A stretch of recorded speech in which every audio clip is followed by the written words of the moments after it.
Welcome everyone to a 3 Cynics Gaming podcast. I'm Clay, here with my brothers Mark and Nate. Let me start by saying, use the links down in the doobly-doo to skip around in the parts of the video that you want to see or watch it all the way through. I don't care, and if you like what you see, use the like button. Leave us a rating and review on iTunes. It helps people find our podcast, and people need to find it. They're not finding it fast enough, and it's probably your fault. Make flyers and throw them from your car windows. Oh, wow. Okay, but minimize your investment. I mean, don't spend a lot of money on our behalf unless you want to, and then go ahead.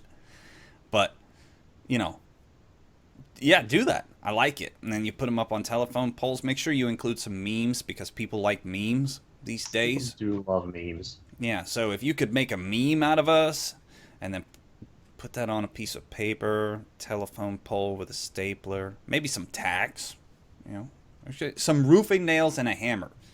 Roofing nails are awesome for securing loose shit. Anyhow, right. That's cool. We've got some topics for you this week. We're going to talk about how Battlefield 1 how Battlefield 1 will launch without custom servers. Yippee! And Gearbox refuses to consider free-to-play for Battleborn, even though they have like 100 concurrent players. The maker of Five Nights at Freddy's sister location may delay the game because he thinks it might be too creepy for kids, which is, I mean, that sounds so counterintuitive. Anyhow, and Battlefield 1 is being encouraged to be sensitive to dead people because, you know, nobody's more sensitive than the dead. Anyway, make sure you don't miss the Gaming Smarts Challenge, which is now its official name, and perhaps the last edition of the Debate Club. If I don't get some fire out of my brothers this week, that fucking segment is canceled. Game over, bitches. Okay, I feel you on the canceling the debate section, but you got to give us something that we're fiery about, or what the fuck is the point? I'm Nate, trying. right? I'm trying. Right? You guys have not recommended a single debate topic. Not one.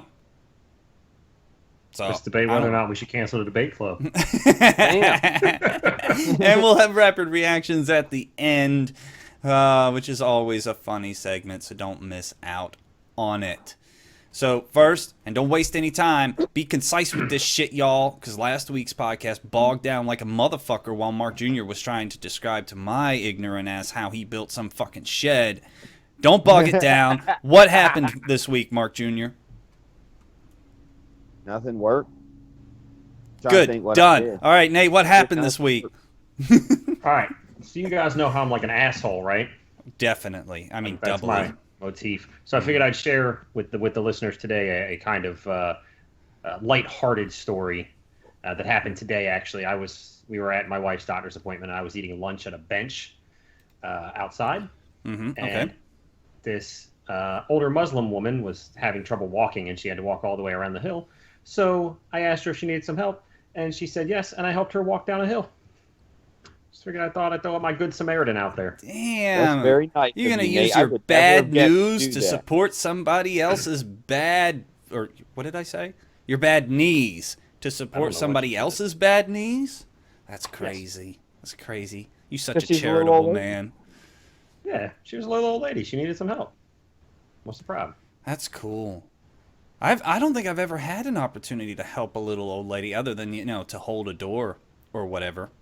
I'm the guy, though, like, I hate people, but I hate car trouble. So if I see someone broken down and I'm not running late, I'm the guy who'll get out and help you push your car. That's me. Ah, okay. I probably wouldn't like you as an individual, but I can identify the situation you're in, so I can help you out. There's nothing worse than breaking down in the middle of the fucking highway and everybody just drives around you at 60 miles an hour like a cockhead. Ain't that the truth? Well, speaking of pushing cars and holding doors, let me go ahead and throw every northerner I've ever met under the fucking bus. Northerners ain't got no fucking manners. You guys suck. They do. You guys suck. We were raised in the South. Let's put it this way. We're all, well, Mark and I were born in the North, but have no memory of being raised in the North because we weren't. We were raised in the South. Nate was born in the South. People in the South have manners. Please and thank you and courtesies like holding doors and just simple things like helping an old lady up a curb or down a fucking street. Up north, let me tell you, hold on, here we go.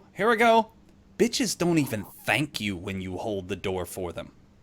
Nope, won't even make eye contact with you. No, and I do it all the time. If there's a woman, I don't care if she's like 25 feet behind me. If there's a woman, young or old, beautiful or otherwise, I hold the door because it just feels natural. But they won't even look at you. It's crazy. And I just say, you're welcome. And I keep going because, I always end up going in right behind them because I'm holding the door for them. So I get to make their experience as awkward as they made it for me. It's great. Yep. So how about all you Northerners? Learn some manners. I understand that your parents were, if you don't have manners, then your parents probably weren't Southerners. And the old adage about Southern hospitality, I have, after 5 years in the North, confirmed it. It is real. I only been here 3 months and I confirmed it, Clay. Fuck 5 years. You bunch of assholes. Every single fucking one of them. Dude. God, they're horrible. Oh, man. Don't you love generalizations? I'm sure there's some Northerners out there. You got great manners and great. Dude, there are 70,000 people in Hospitality. Erie. I've had to have met like 100 of them, and they all suck. It's a big enough sample size. Yeah, the vast majority I'ma keep going. of the Northerners, God, they are awkward or they're just dicks. Like, don't nobody hold a door for anybody. I mean, you'll see young men with old women trailing them, and the door will just slam shut in front of the old woman because the motherfucker didn't even think about it. It's crazy. Okay, anyways, video game stuff. I told y'all not to stall the podcast, and I just totally did. Anyway, video games. I played more of Shadow of Mordor this week. I'm up to like hour 25 or somewhere around there. Still hasn't slowed down. Still awesome. Got to move on into the second of the 2 open worlds, and it's pretty awesome. It keeps you entertained because it keeps teaching you new battle techniques and new countermeasures for different kinds of enemies and stuff. What? Playing it now. I said I beat that shit like 2 years ago. Okay. What does that got to do with me? Horrible, dude. You're playing games from 3 years ago talking shit. Dude. You should have bought No Man's Sky. All right. 3 years ago, this game was $60. Not a chance in my lifetime I would pay $60 for this sweet ass game. You want to know a secret, Mark? What's up? Clay paid too much for it. I was waiting until it was down to like $250, and then I was going to buy it. I got it for Xbox One, and it's a good game. Right. Now I just play it on Clay's library, so it saves me even more. Yeah. I mean, I love to be a facilitator. Anyway. I got some video game stuff, too. So go on. But, yeah, it's still awesome 25 or so hours in, which is strange for me to say about a video game because usually they bore the hell out of me about, like, between hours 12 and 20, I die off. I'm just like, oh, my God. It literally becomes a chore to think about loading up the game, usually at that point. So, yeah. It's very good stuff. What video game do you got this week, Nate?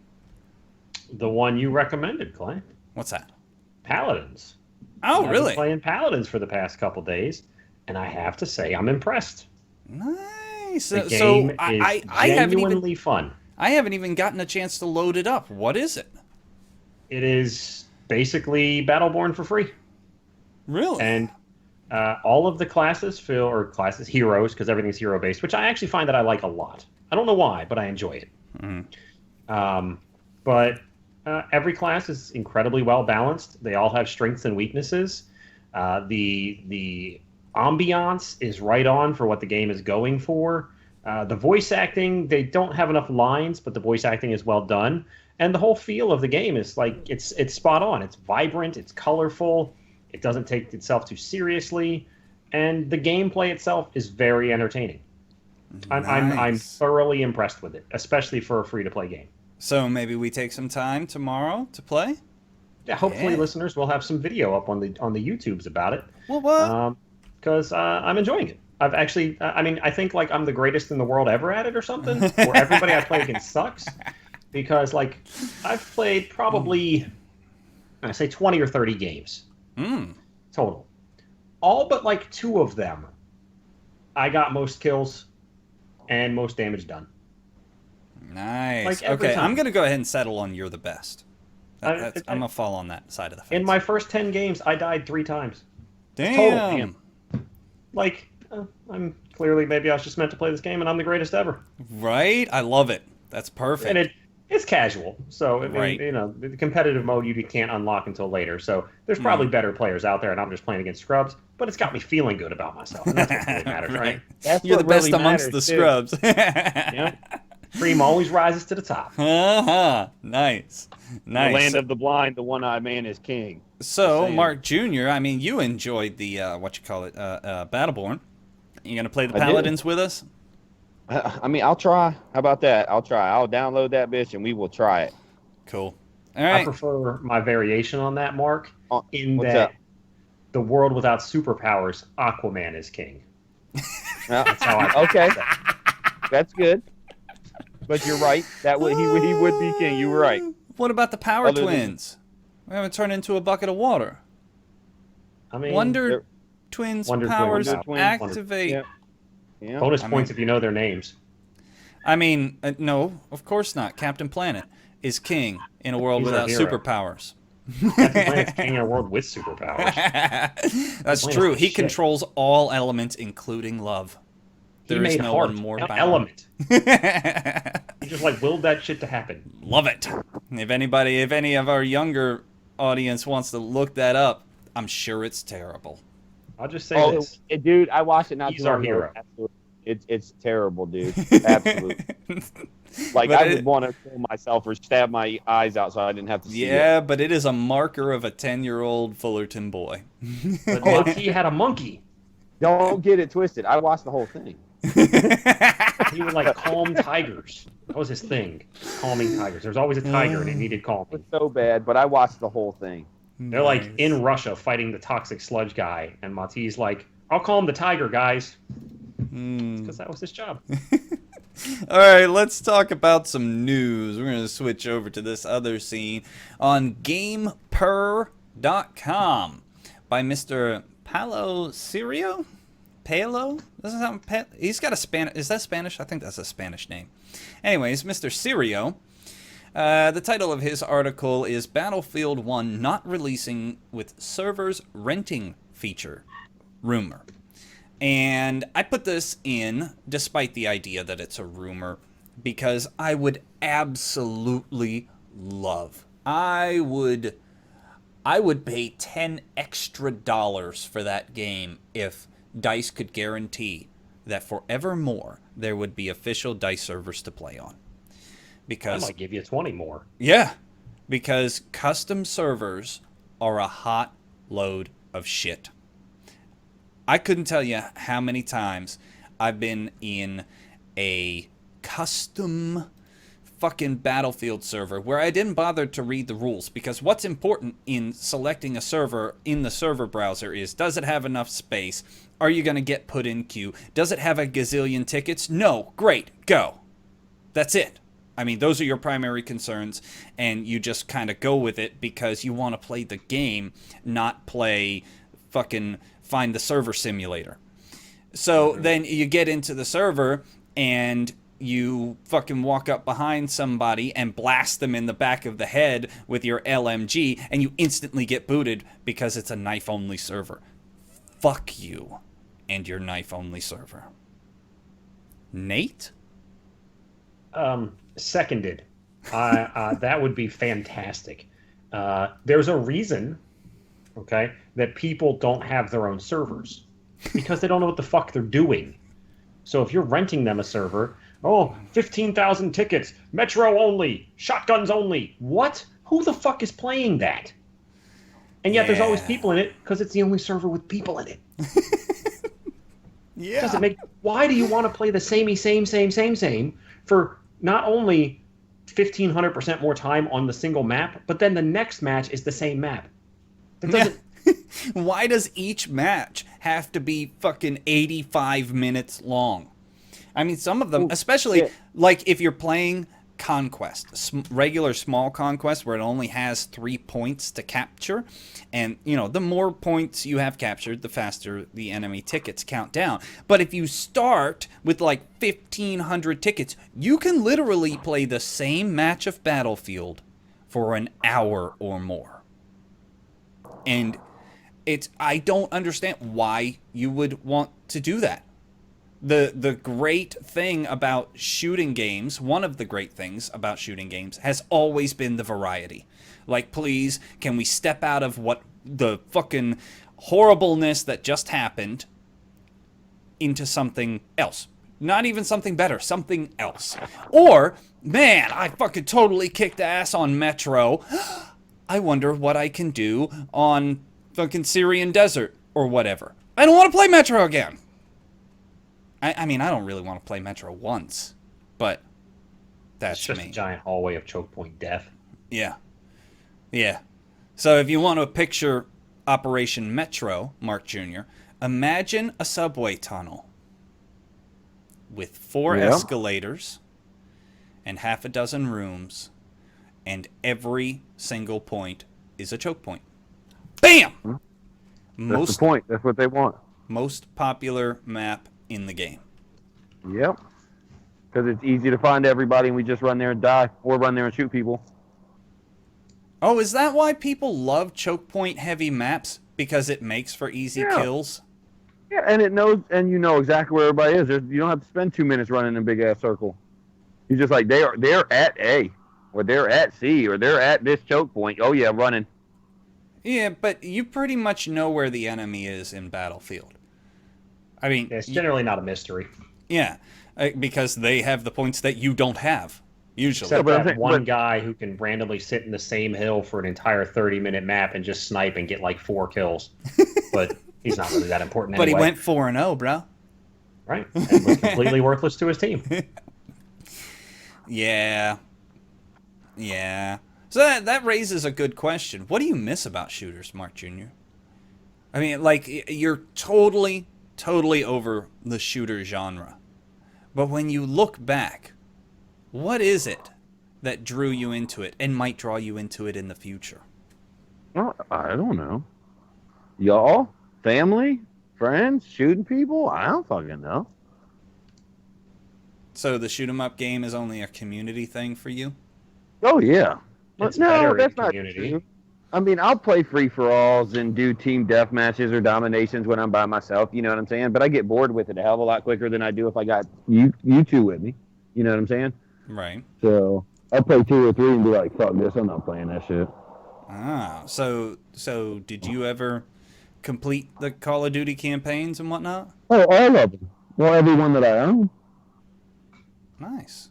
Okay. Yeah, of course. I almost always exclusively play the single player first. I'm not 99% of people play.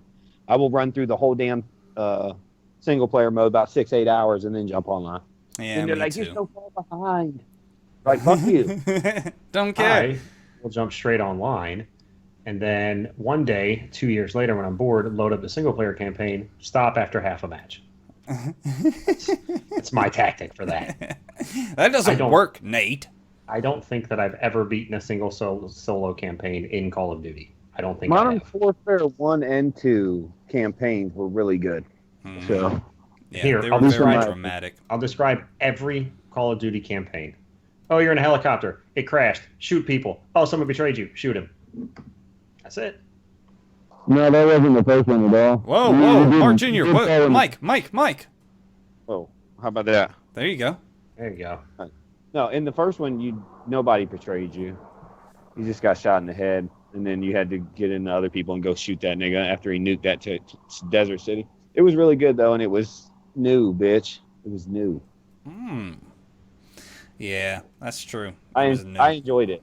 So, but no, I don't know what really drew me into shooters. I mean, I'm not a fan of this hero-based shit. But you'd be damned if I didn't have internet that I wouldn't be playing the fucking Paladins or Overwatch or something with you guys. Yeah, and It's just a community. thing I'm not that much nowadays. into heroes either.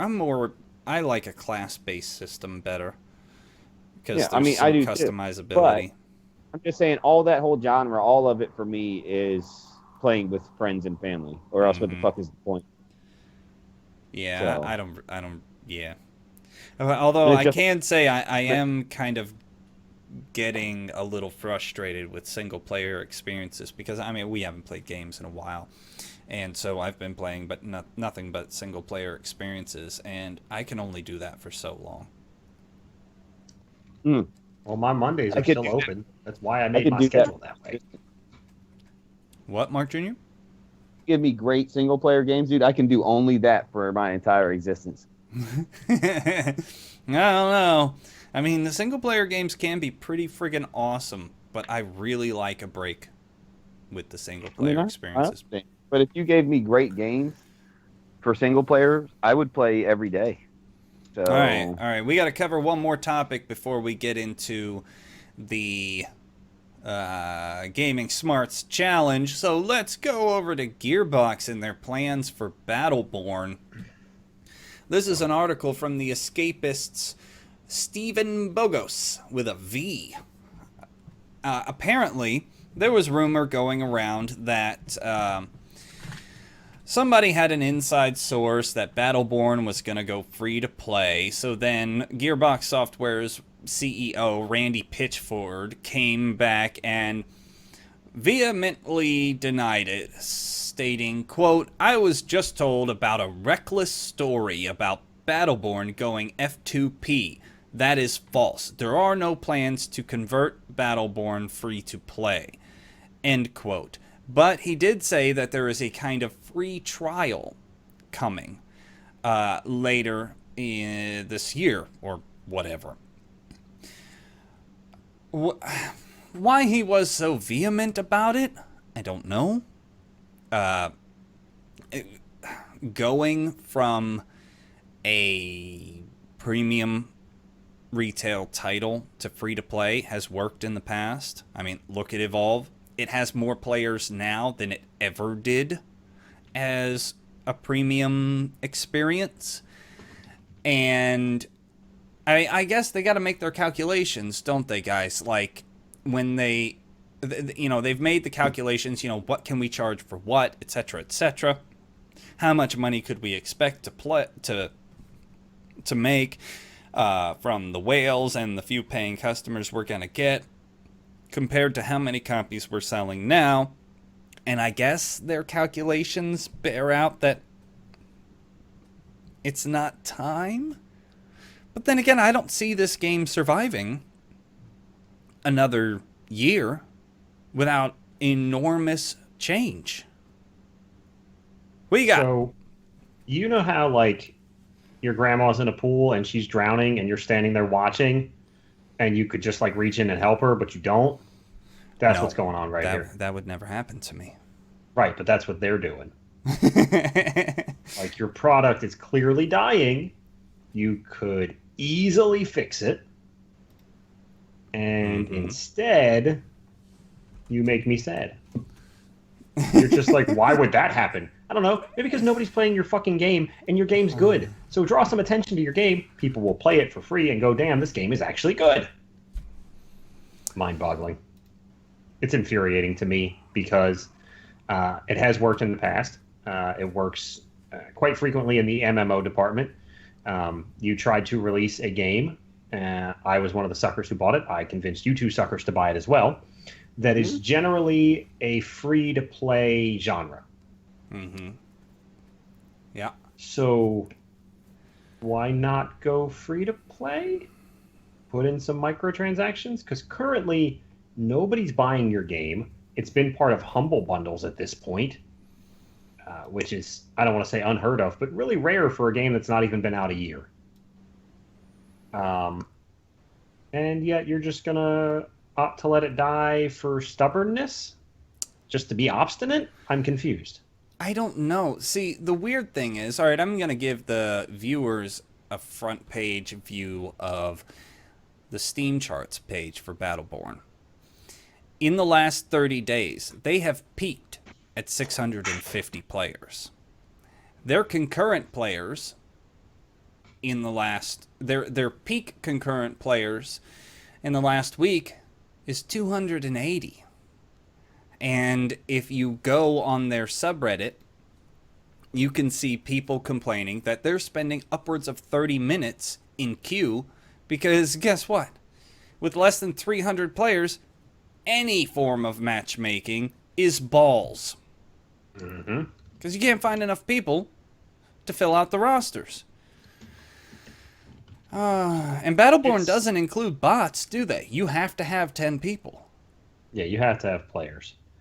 And another caveat to that is it got compared to Overwatch unfairly, in my opinion. They're not anywhere near the same game. Overwatch is much closer to a first-person shooter than a MOBA, and Battleborn is much closer to a MOBA than a first-person shooter. But you've got games like Paladins, which is getting a lot of buzz right now, that is basically your game, but better because it doesn't cost anything. Right.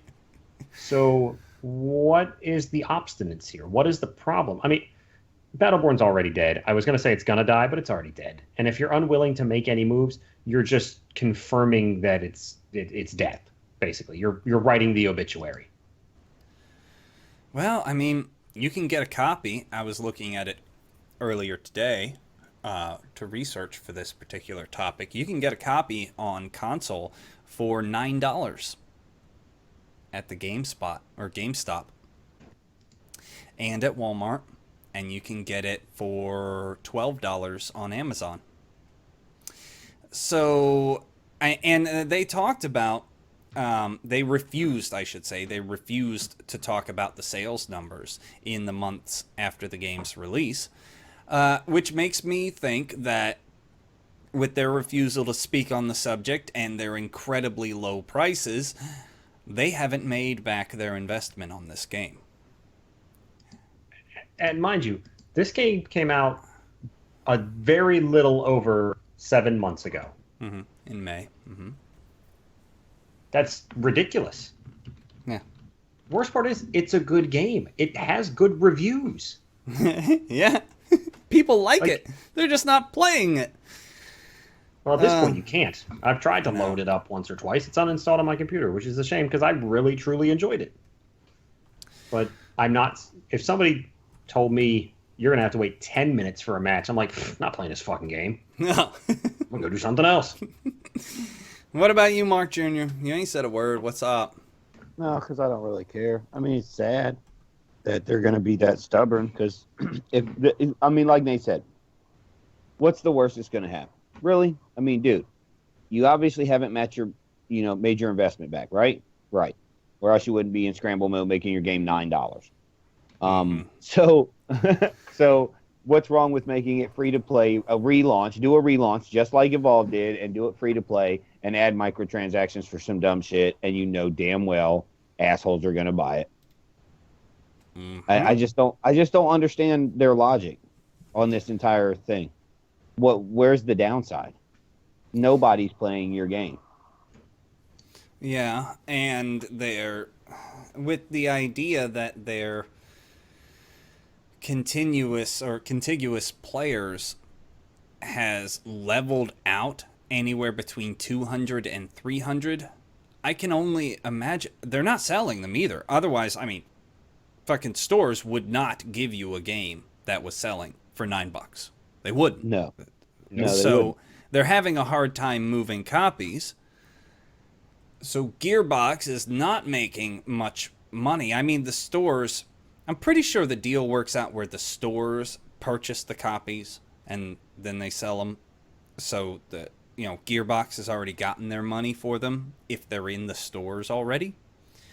But if no stores are ordering more copies because they can't move them, which is a sign of, from their $9 price tag, if you're not moving copies, you're not selling microtransactions, you're not engaging players, which means you're not attracting new players, what's left? Death. Not much. A very quick descent into the grave. Well, I mean, they've sustained a few hundred players, but I mean, you got you got no way left to make money from the game. So what's in it for you to not change? It's really weird. Yeah, I know. That's what I'm saying. It doesn't make any sense whatsoever. There's no downside to it.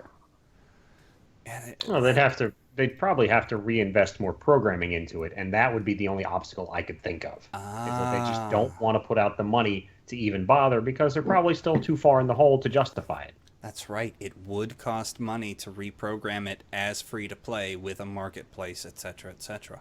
I mean, hey, look at it this way. They're saving tons of money on server maintenance right now. So much money. Oh, yeah. You're absolutely right. You're Silly. right. And well, most game makers and game publishers, they don't have servers. You know, they pay for someone to host servers for them. Almost all of them do, except for Microsoft. And Microsoft still does it, even though they have, you know, huge banks of Azure, whatever, servers. So, yeah, he's right. They're saving a ton of money, but they're not making any money from this particular project. Anyway, okay. All right. Let's wrap it. And a wonderful game will die well before its deserved time. Let's bring it back up with some Gaming Smarts Challenge. I got a good one for you this week.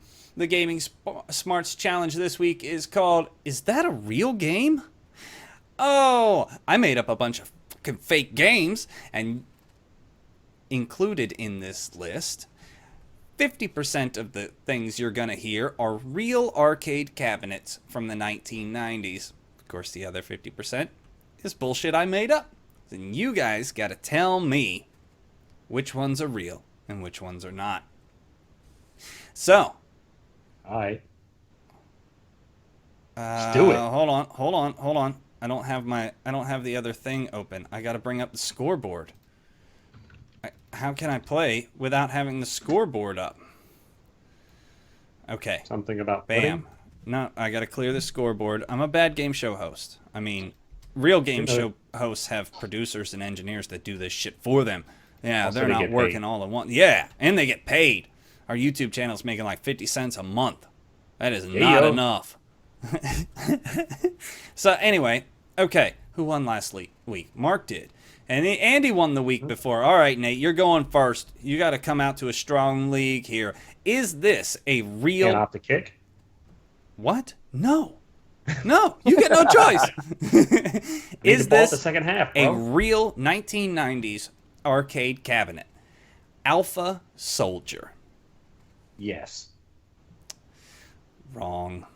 Okay. Sorry, no points for Nate. I made that bullshit up. All right, Mark Jr. Sounds like some legit shit. Go ahead. All right. Is this a real arcade cabinet? Bust a move. Real. Yes, very good. That is real. That was an arcade. 90s, right? No, just the 90s. It was an arcade cabinet made by a company called Tato. All right. No. Nate Jr. All right. Is Cool. this a real arcade cabinet? Crazy Racer. No. Correct. Nate on the scoreboard. Uh-oh, Mark Jr., you got competition this week. You better watch out. He's coming to get you. All right. Is this a real arcade cabinet? Dealer's Poker. No. Correct. Very good. That's some bullshit I made up. Damn. Mark Jr.'s in the lead again. All right, Nate. Next up. Is it real? Hard Drivin'. Sure. Correct. That was made by Atari. Maybe I'm just bad at coming up with things that sound like realistic games. I actually remember that one. All right, Mark Jr. Was this a real arcade cabinet from the 1990s? Ghouls and Girls. No.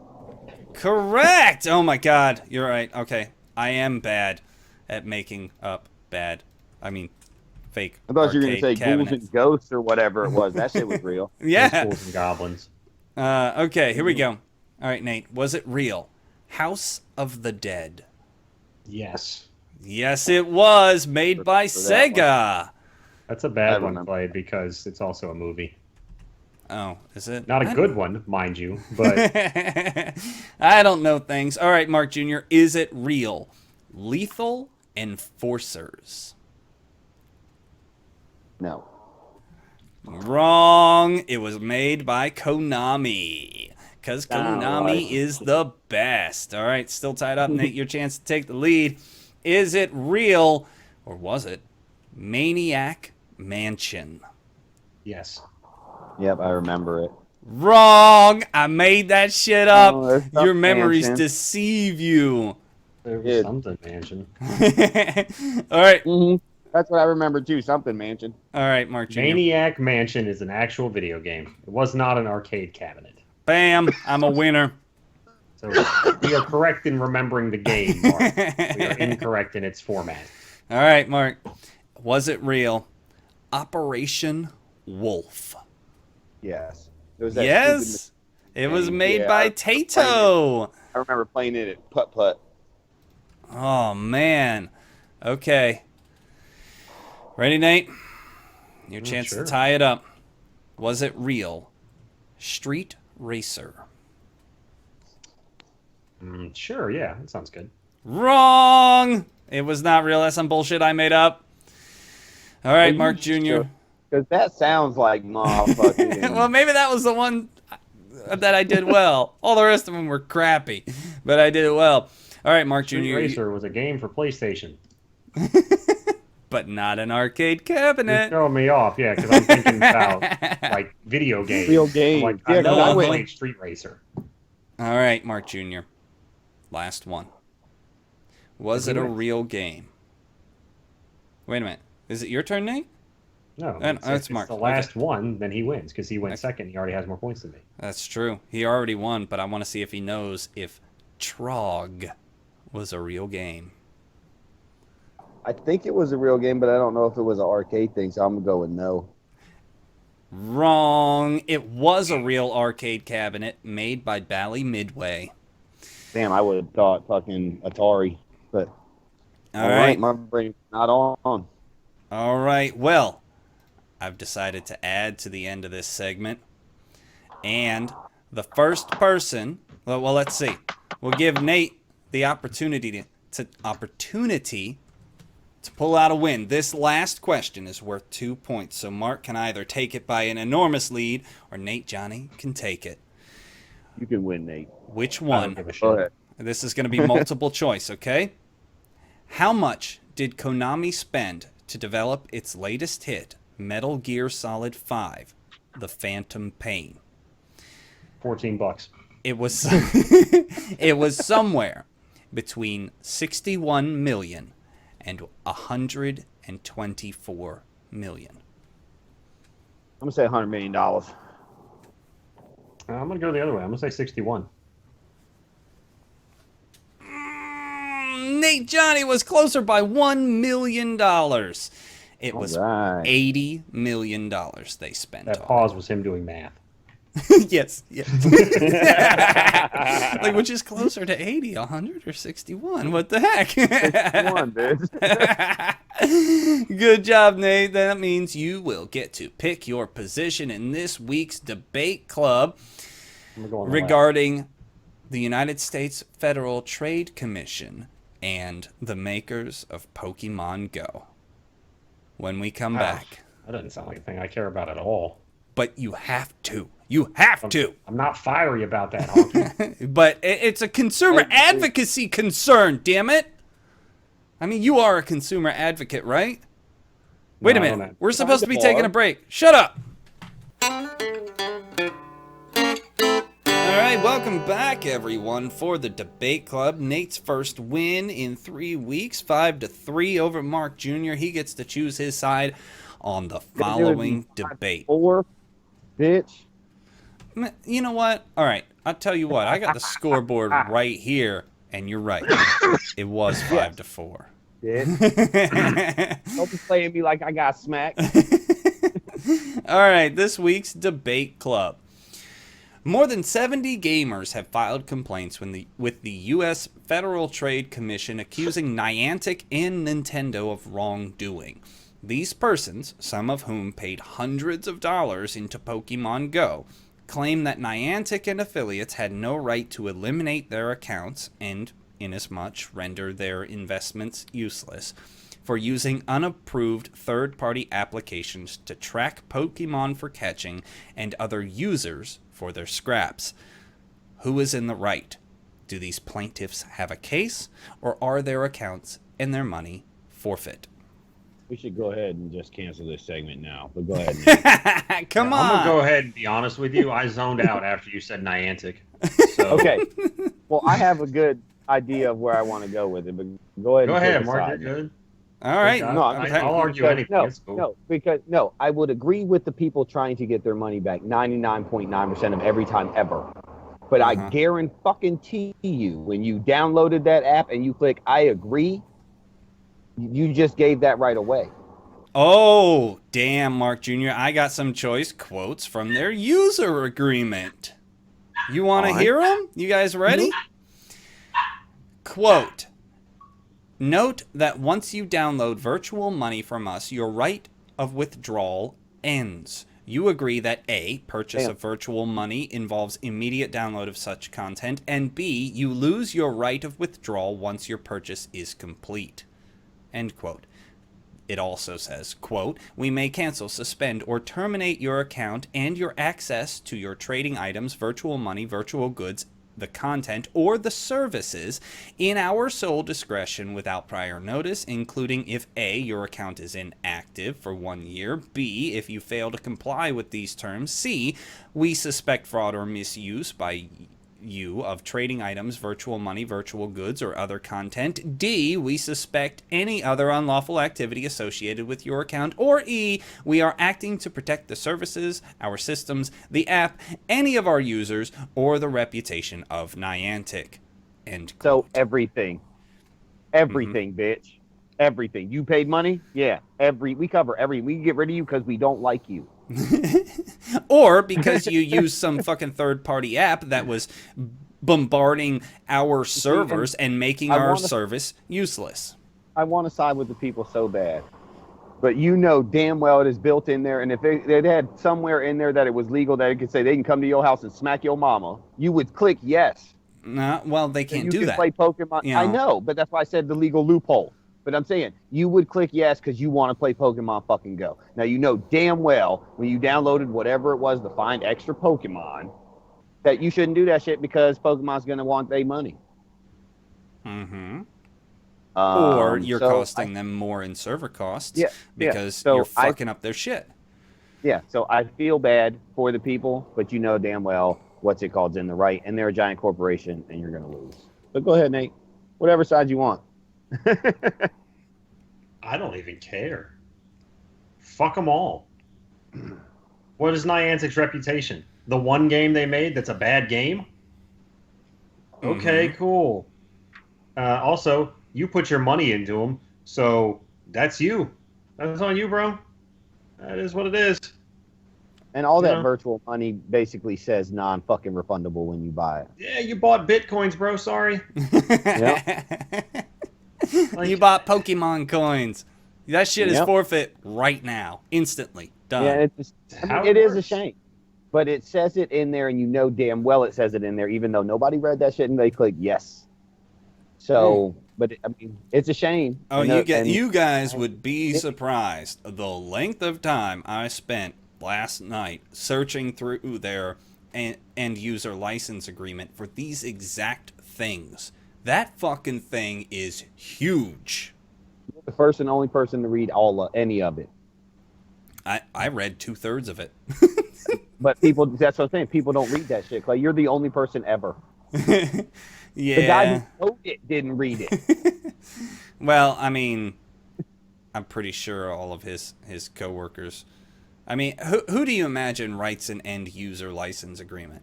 Their legal department, right? Oh, You'd yeah, imagine? certainly. Yeah. Hell yeah, So it's of course. checked, double checked, and triple checked. And they're like, surprised, did we though. literally cover every single thing we possibly could to prevent repercussion? Go. Yes. I'm sure that there is probably their entire team reads over it one by one. Mm-hmm. And then they probably all get together and go over it as a meeting. Well, that department, not everybody. Whatever. Yeah, that's what I'm saying. Everybody in that department, yeah. Yeah. But their whole legal team would go over it. I have no sympathy for those people. I know Mark likes to side against the man, but Niantic's not even the man in this. Nobody's gonna hire Niantic again. I mean, that's true. And they're not really the man, but they are the man in this one situation. But I'm siding with them because you retards who spent your money with it knew that shit before you did it. You knew it before you did it. You can't. No, they didn't, though. That's the crazy thing. You are savvy enough to be a cynical skeptic about anyone who might represent the idea of the man. Most people, completely fucking clueless. I'm pretty close to conspiracy, brother. I know. So I know. I'm pretty close to conspiracy, brother. So yeah, you're right. But how could you not know? Because I know all them user agreements, man, they'd put some crazy shit in there if they could.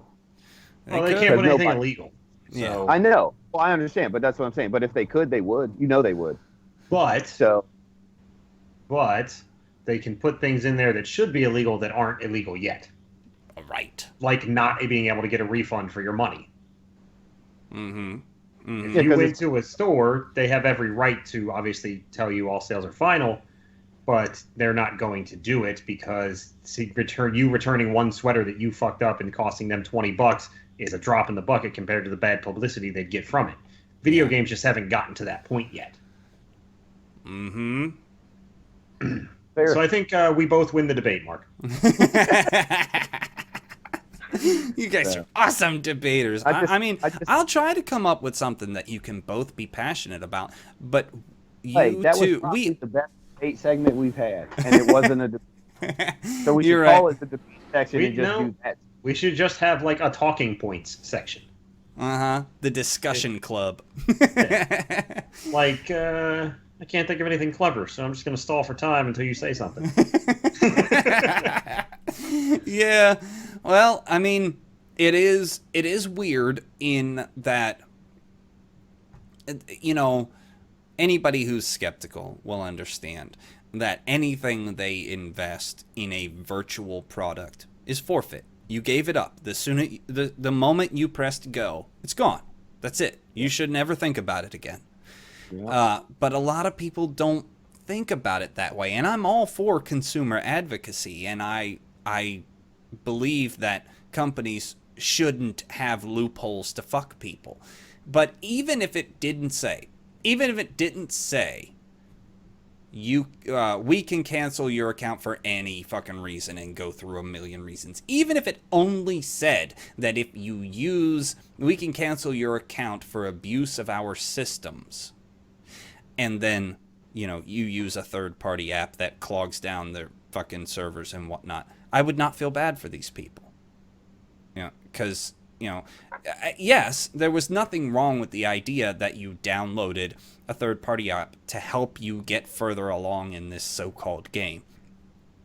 But if it expressly states right in there, don't fuck with our servers with these bullshit unregulated third-party app, and you went ahead and did it anyway, even though you didn't read the end-user license agreement. It's so fucking convoluted. It's wild. But then again, I don't download most things because I don't trust them. Yeah, I'm the same way. I mean, if it doesn't have a big brand name on it, most of the time, I ain't touching that shit. I'm not even hovering over the page. I'm just going to click the X. So, it's... Well, I mean, the whole EULA thing is kind of a fucking rigged system from the start because you literally have a team of legal professionals presenting a common man with an agreement. Yes. And that from its very nature is wrong. Like, I mean, I guess granted you could have your lawyer look at the EULA for whatever game you just bought, but nobody's going to fucking do that. Yeah. But I mean, you purchased a home. That came with a giant fucking stack of paperwork that you had to sign that was created by legal teams. And of course, it's apples and oranges. Pokemon Go is not a house. But people are presented with these situations more often than one might imagine. legally binding terms of service or terms of loan or what have you, they come up all the time in life, and people ignore them on the regular. They've been conditioned to ignore them. Yes. And I'm no different. You know, when I install my copy of Office or Visio or whatever I might install, I don't read that license agreement because I know they can't put anything illegal into it. So I feel safe doing so. But I also know that by using that product, anything I might put into that product, forfeit. It's gone. It's whatever. It's done.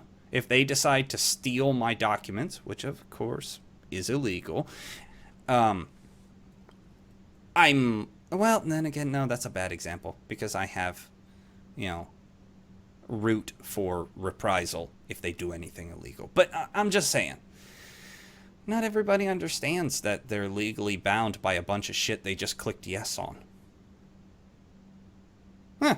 Anyway, okay, more news. All right, Nate, so let's talk about Five Nights at Freddy's. I read this, but I think I'd prefer to have you introduce it and tell the listeners and viewers why you put it in the document. Okay. Well, this is an article on PC Gamer by Sean Prescott. Sean spelled wrong. And it's first of all, the world doesn't need more Five Nights at Freddy's. But the article is entitled Five Nights at Freddy's Sister Location, which is the name of the game, may be delayed because it's, quote, too sickening. The creators of Five Nights at Freddy's, which again has long since run its course, wants to make a more kid-friendly type environment for the game, which, first of all, is counterintuitive to the very game style itself. And second, all your game is jump scares. That's not sickening. That's annoying. True, but what if it's more than that now, and maybe that's why it's starting to bother him. It's not. It's only one be. man. He doesn't know. Yeah, he doesn't know how to make a game other than that. That's all. He had a one-hit wonder, and he's living the rest of his life off of it, or he should be, as I would be. Right.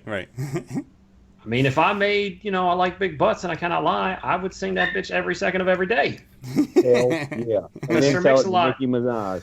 Ain't had to do a goddamn thing for the rest of his life. They're just like, here, we're going to play your song because it's catchy, so here's some money. So, I don't know. I just think that this whole article is kind of, not the article, because Sean Prescott wrote a fine article, even though he spelled his own name wrong. That really annoys me. I don't know why. No, his mom and dad spelled it wrong. Duh. Right? He chooses to perpetuate that lie. I don't know. It's foolish because, first of all, children aren't your demographic. No. Second of all, your game is not sickening at all. I've played, I think, 3 of them. And they're all the same game. They're very basic. And they're just jump scares. They're not scary. They're annoying.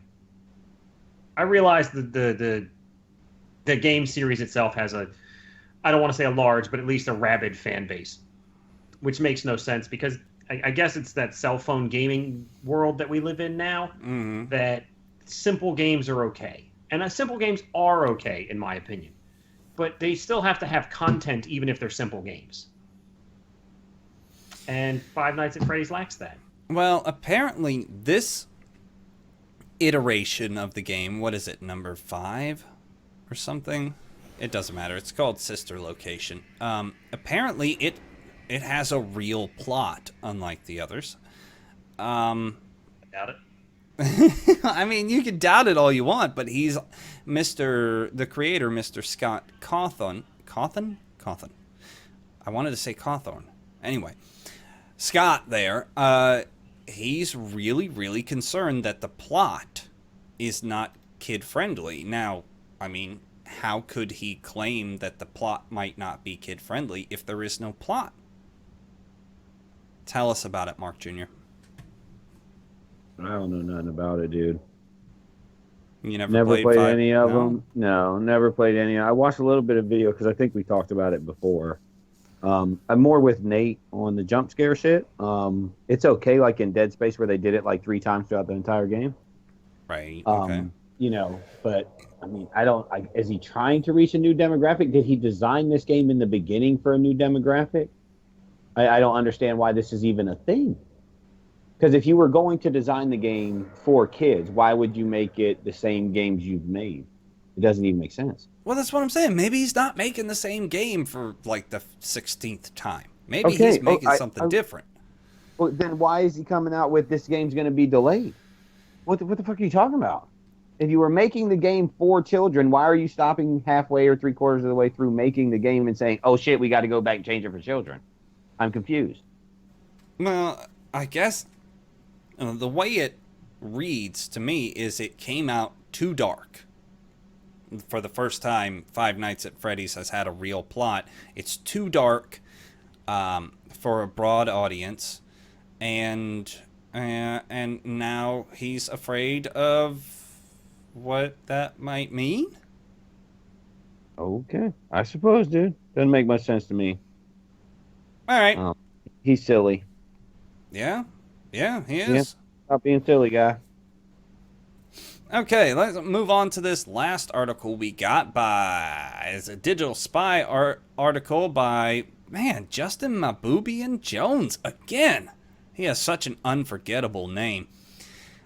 This article is about Battlefield 1 trying desperately to be sensitive, which I think is so incredibly counterintuitive. But the whole article is about how the multiple branches of the single-player experience in Battlefield 1, none of them try to glorify warfare.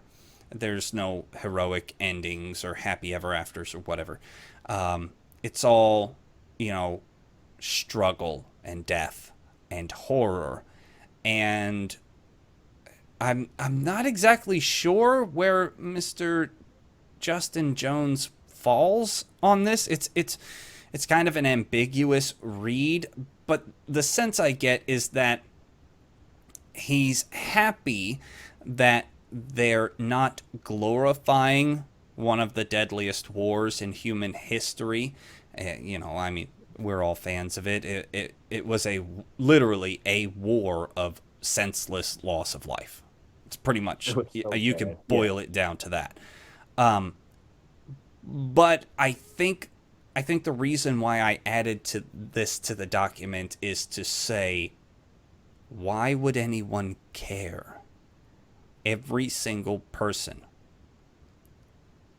Oh, I could confidently say that there is probably a handful of people alive today. You could probably count them on two hands who have any memory of the First World War. So what does Mr. Justin mahboubian-jones think they're being sensitive to? Dead people? Go ahead, Mark. I'm gonna let you step I'm up just for that one. go ahead. No, I'm trying to think. Like what? Like I don't understand it because Clay's right. There's nobody alive that was in the war. I'm willing to bet everything on that. Yeah, there's nobody alive today who's 125 years old. That's what I'm saying. So, but I could see it affecting some children. But how old are they? Like 112? Do they even know what Battlefield is? Well, think about it. If you were a toddler at the end of the say First 1918, World War, you're 3 years old.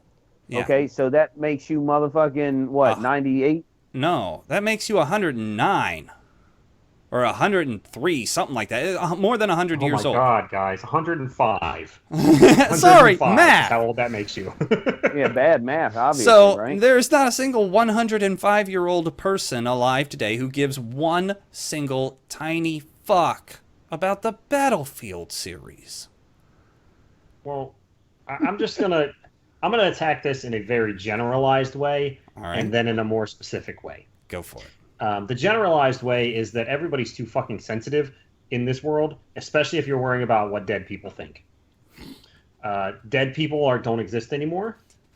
As a matter of fact, I'm willing to bet nobody's corpse from the First World War is even still a corpse at this point. Okay, Just they're bones, probably bro. long since eaten by worms. Not to be insensitive, but that's it. That is what it is. So I think that this is. I agree. I read the article. I can't really tell where he stands on it. But if anybody is worried about them not being sensitive to the people of World War One, you are looking for trouble. You are going out of your way to try to find something to be mad at. And let me tell you, as a person who was very angry in his youth, that's a waste of a life. Okay? Bring it down. Secondly, this might just be the homer in me, the fanboy of Battlefield, but if anybody can make it gritty and real and yet still fun, it will be Battlefield. It will be DICE. Yeah. I would personally appreciate. I might even actually play through the campaign. I won't. I'm lying, but I might. If it's more realistic, World War One is one of my favorite times in history.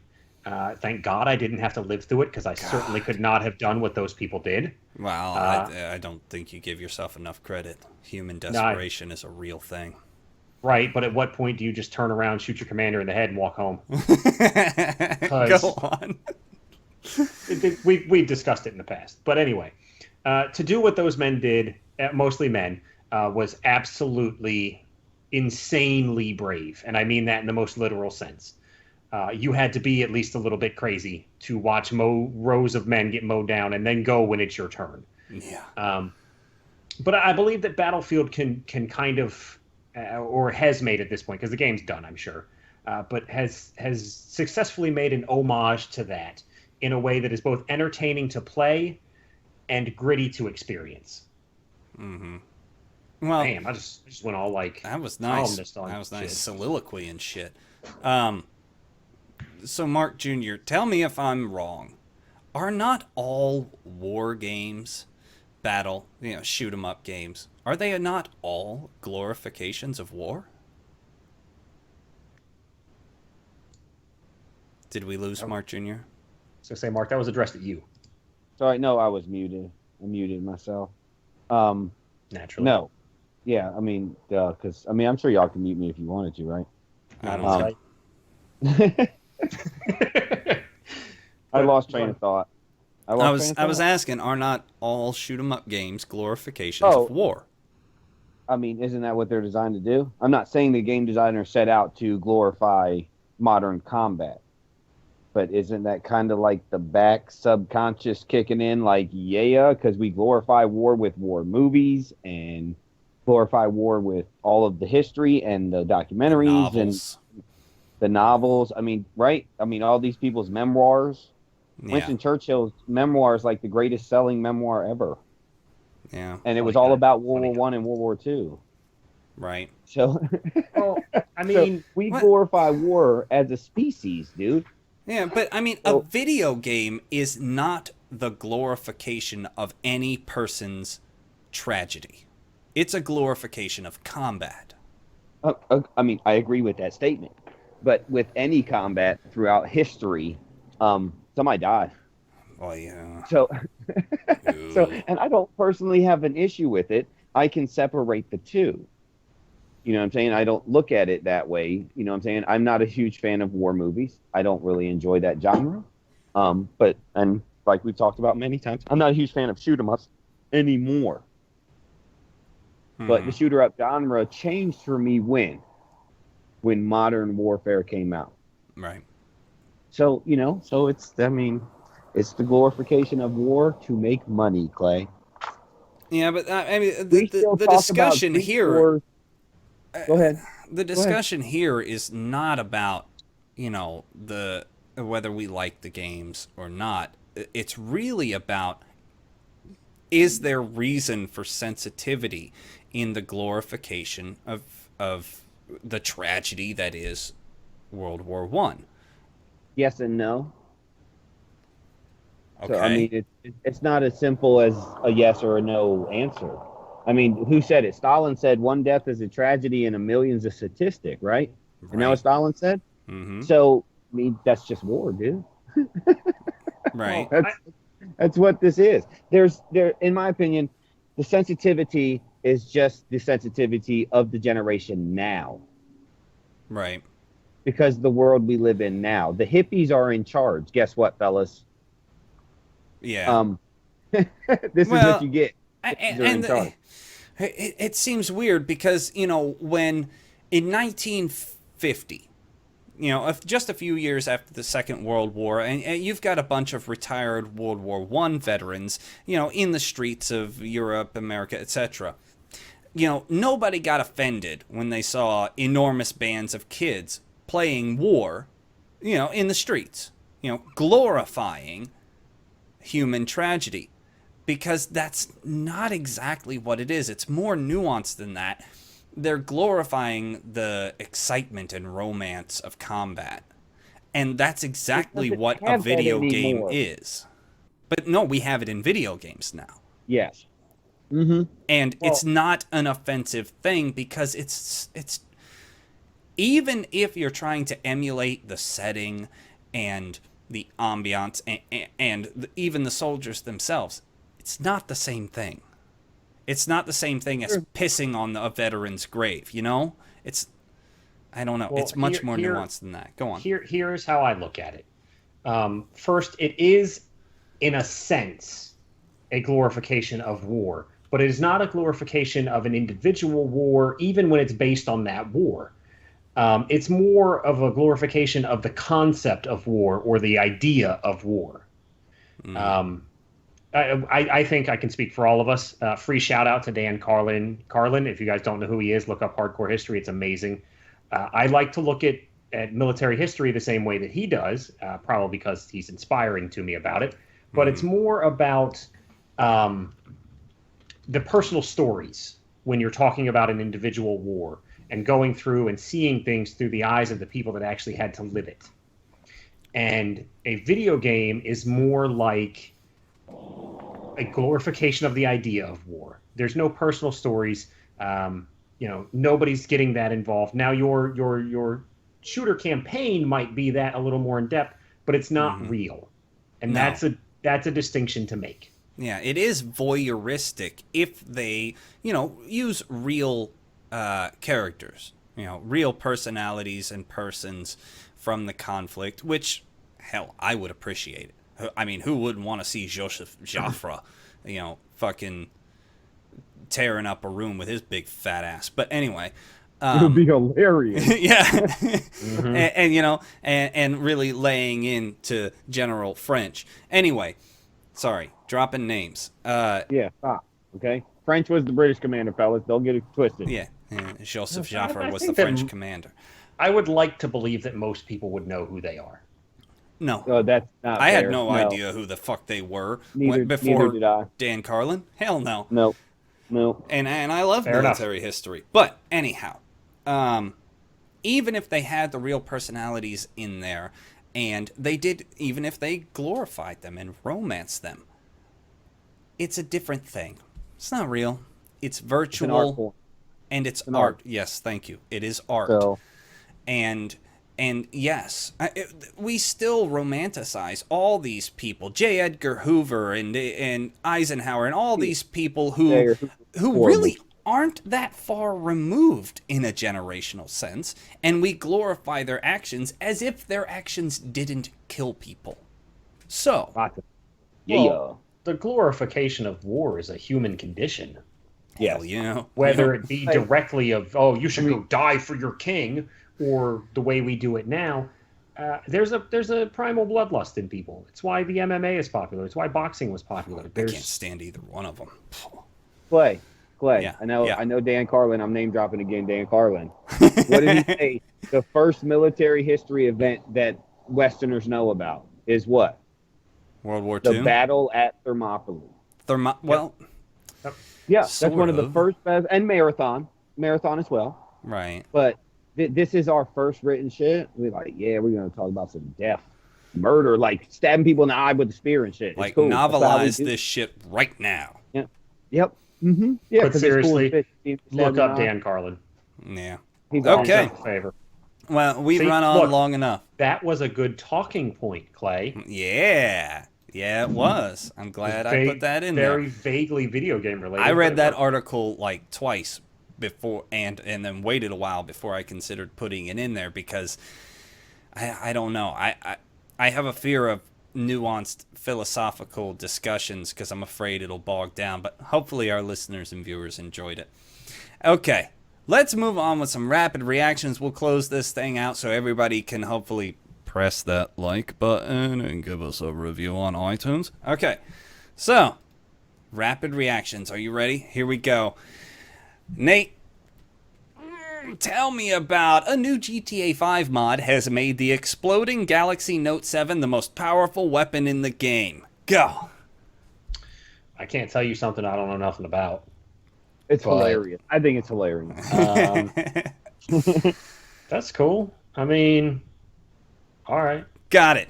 Mark Jr., 2K has refused to provide any early review copies of their upcoming game, Mafia 3. Go. Why? Excellent question. That means the game sucks. That's what that means. I mean, dude, I liked Mafia 1. Mafia 2 was okay. And I was going to check out Mafia 3 because they were supposed to open it up and put it in more real time, nowadays. But why won't they give a single review copy out? That's a little suspicious. Maybe they're afraid of what people might think, huh? All right, Nate. Call of Duty 4 Modern Warfare Remaster will not be playable without the accompaniment of Infinite Warfare, leading many to speculate that players may never be able to resell their copy of the latter without losing access to the former. Go. Well, I think it's funny. First, let me just throw this out there, not a rapid reaction, but I have seen more commercials for the remake of Modern Warfare than I have for Infinite Warfare. Yep, Funny me side too. note. Secondly, if it's a bundle, then you should lose your right to play the other one. That's how that works. You can't buy a bundle pack of 2 ranch dressings and then return one. Oh, there you go with comparisons from physical to virtual. Love it. All right, Mark Jr., according to GameSkinny.com's Aaron Potter, the new iterative approach to the console cycle threatens to, quote, make console launches less special, end quote. Go. Didn't we already say that? I don't know. Did we? We already said that. We've said that like 8 times, Clay, over the last month and a half. So console launches are special? I mean, I guess they are special. I mean, when you do it every 4 or 5 years, yeah, it is kind of special. But when you just start dropping them, like, here's a new one. And then, well, here's another one. Oh, don't forget about this one. That kind of makes it like, who fucking cares, dude? Michael Jordan only drops 1 shoe a year. You want to know why Michael Jordan only drops 1 shoe a year? So he can sell for jabillion of them. Exclusivity, yeah. I believe it, because I've never owned a pair of Jordans. Okay, Nate. I've owned so many pairs. Hold on, this is a great name. Shut up. Go ahead. Seamus Blackley, one of the co-creators of the original Xbox controller, lamented. Are you sure that's not Seamus, Clay? Sure, Seamus. Okay. It's Seamus. Yeah, Seamus. Sweet! That's even better than Seamus. Seamus Blackley, one of the co-creators of the original Xbox controller, lamented this week that the device was, quote, embarrassingly enormous, end quote. Go. Duh. All right, But Mark Jr. Oh, wait. It Okay, did go. lead to the Xbox 360 controller, which is the best controller in human history. Agreed. I agree 100%. Yeah. It was Without- all that was a shrinking of his controller. Now I know it's retarded because it's huge as fuck, but it did lead to the best controller ever made, in my opinion. Hey, I'm going to tell you now. The revised PlayStation 4 controller that came packaged with Sebastian's PlayStation 4 Slim, it's pretty darn good. It's pretty all right. I'd say if you had to like gauge it like from like Sega Saturn up to Xbox 360 controller, I'd say it's like 2/3 of the way along that scale. It's pretty close. Anyhow, all right, Mark Jr., according to various sites, Rockstar is not considering GTA 6 anytime soon, despite the game's age, because Number 5 is still making $700 million a year through game sales and mostly microtransactions.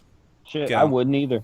I wouldn't spend a dime. Fuck it. Nope. Wouldn't even spend a dime. Let them retards keep paying me.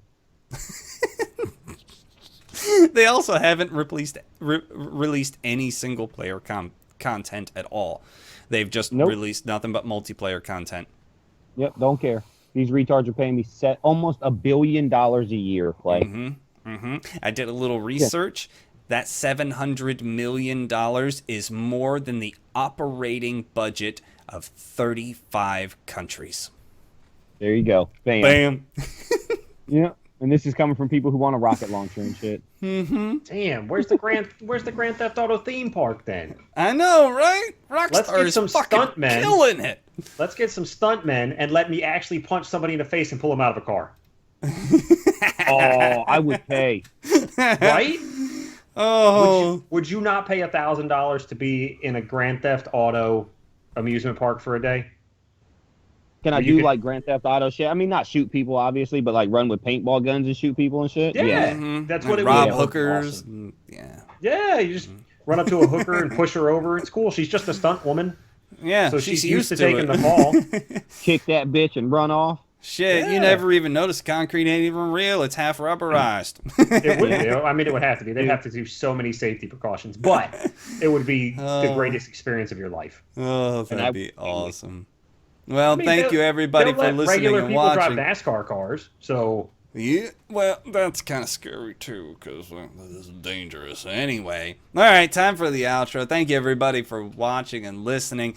You can find our work on iTunes, Google Play, SoundCloud, or most anywhere you find video and audio content. Check us out on YouTube. We have a nice presentation. Hopefully we have some more content coming up. We've been publishing only once a week recently because we're in a sort of a creative hiatus. We'll get it figured out. It's whatever. And please, please, please, double beggery, leave us a review on iTunes. It is very, very helpful. More helpful than you could imagine.